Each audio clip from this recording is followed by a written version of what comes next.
नमस्कार. चोर आणि पोलीस यांच्या टॉपिकवरती पोलीस भरतीला आणि MPSCला प्रश्न विचारला जातो. हा प्रश्न विचारलेला आहे टॅक्स असिस्टंट मेन्स 2021ला.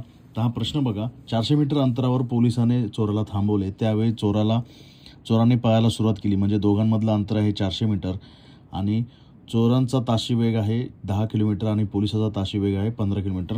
असं जर गणित आलं आणि तुम्हाला जर विचारलं तर पकडण्यापूर्वी चोर किती अंतर पळाला असेल असा जर प्रश्न विचारला तर याचं एकदम शॉर्टकट मेथड तुम्ही समजून घ्या. दोघांमधील अंतर जे आहे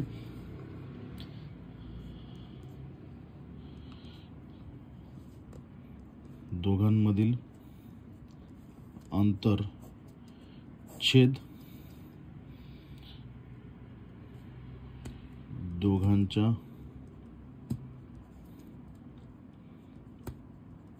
ताशी वेगातील फरक. तर दोघांमधील अंतर किती आहे? 400 मीटर छेद दोघांच्या ताशी वेगातील फरक किती आहे? 5. तर 5ने जर 400ला भाग दिला, 5 एके 5, 5 48, 0 80 आलेला आहे. तर 80.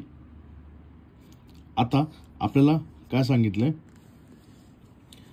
चोर पकडण्यापूर्वी किती अंतर पळाला असेल. तर चोराचा ताशी वेग किती आहे? 10 आणि हे 80. उत्तर येतं 800 मीटर.